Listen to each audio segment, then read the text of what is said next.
Hello, my name is Kaylee Dennis, and throughout this presentation, I will be discussing the topic of Indigenous Peoples Court. On August 21st, CBC News published the article, Ottawa's First Indigenous Peoples Court to be announced Friday. This article, like the title suggests, discusses the government's plan to open an Indigenous Offenders Court in Ottawa, Ontario. The article goes on to discuss the high trend of Indigenous incarceration rates and draws on the systemic racism that still exists here in Canada. A follow-up to this article was published by CBC on August 23rd. This article looks at ways in which Indigenous peoples' courts will help offenders. Throughout this presentation, I will draw on lessons learned in modules and relate Indigenous law to these articles. As stated earlier, there is a large overrepresentation of Indigenous offenders seen within the Canadian justice system. While the adult Indigenous community only accounts for 3% of all Canadians, they represent an overwhelming 28% of those federally incarcerated. This is over 1/4 of all federal inmates. Based on these numbers, it is clear to see that there is a problem when it comes to Canada's criminal justice system in our Aboriginal community.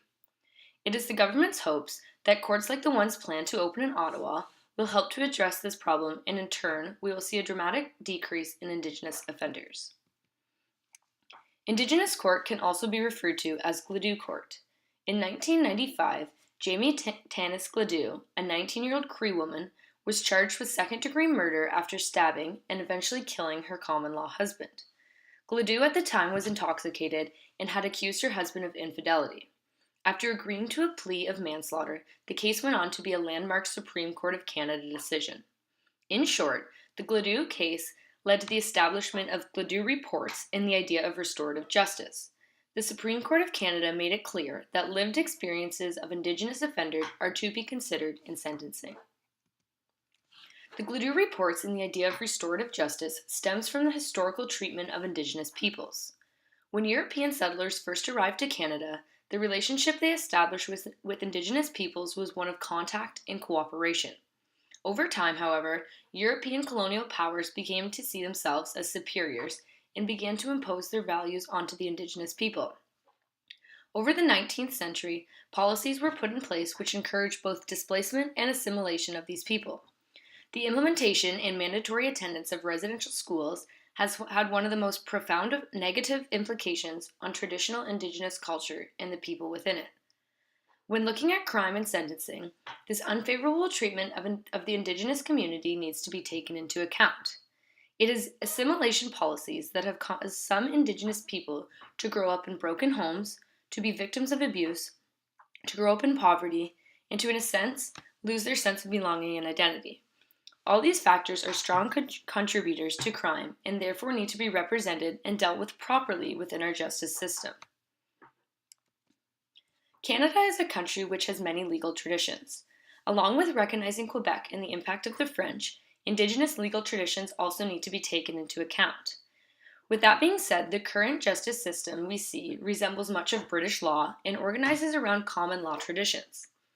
While this system is for the most part successful in Canada, it does not accommodate to the needs of our Indigenous communities. This is in part why we see such high incarceration rates of Indigenous peoples.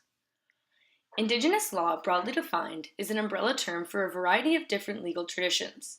Just as each Indigenous community is unique, so is the type of law they practice.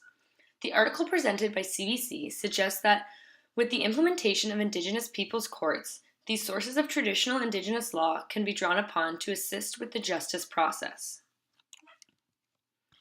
Sentencing circles are just one form of Indigenous legal traditions that the Indigenous courts can implement. A sentencing circle is a long-practiced Indigenous technique used to deal with offenders. The offender sits with the judge, as well as educators and elders from their community. Here, the individual is often much more likely to speak freely. In addition, the individual receives some teaching or advice from the elder about why they need to move off the current path that they are on. This approach is not one which is common to Western law, but is rather one that draws on the needs and the history of the Indigenous peoples themselves in an attempt to steer more Indigenous offenders onto the path of rehabilitation and, in turn, decrease incarceration rates.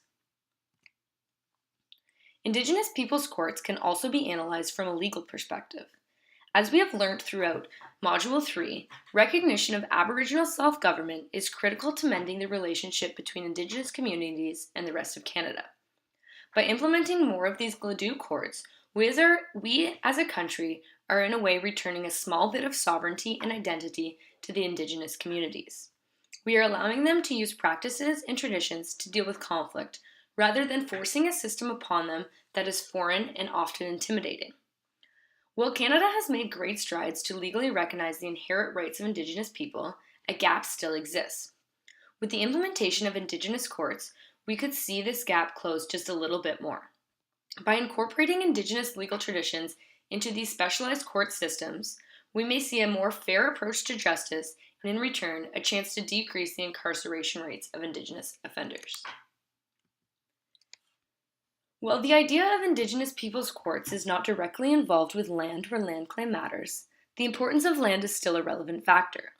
First off, when looking at land claims and title, we see the struggles that the Indigenous community have gone through and continue to go through.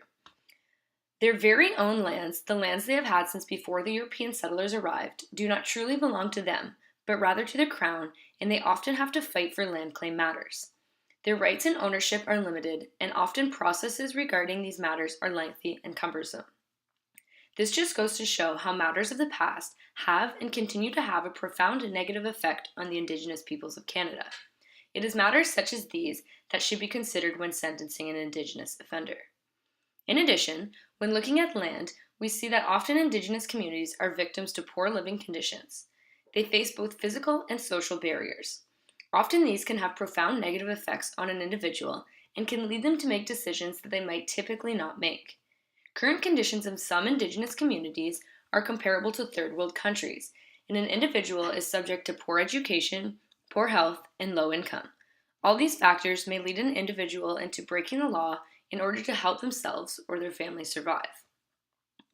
While land claims themselves are not very relevant to the implementation of Indigenous peoples' courts, the idea of land and living conditions demonstrate that some lived experiences should be considered in sentencing.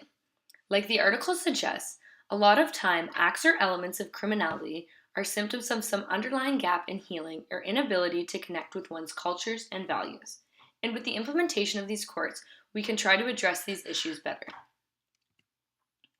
While the future of Indigenous courts is uncertain, I think it is clear that the implementation of courts like these will help to address some of the issues that are found within the justice system. These courts offer a space where Indigenous offenders feel less alienated while making use of their traditional legal practices. The goal of these courts is to address the overrepresentation of Indigenous offenders in federal institutions, as well as to continue the process of reconciliation.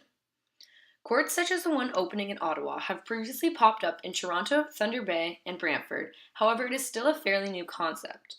While they have yet to show major results, if properly implemented and utilized, they could be a great success. Although Canada's justice system is not one to be looked down upon, the accommodation and adjustments will help achieve a more inclusive and fair approach to justice for Indigenous peoples.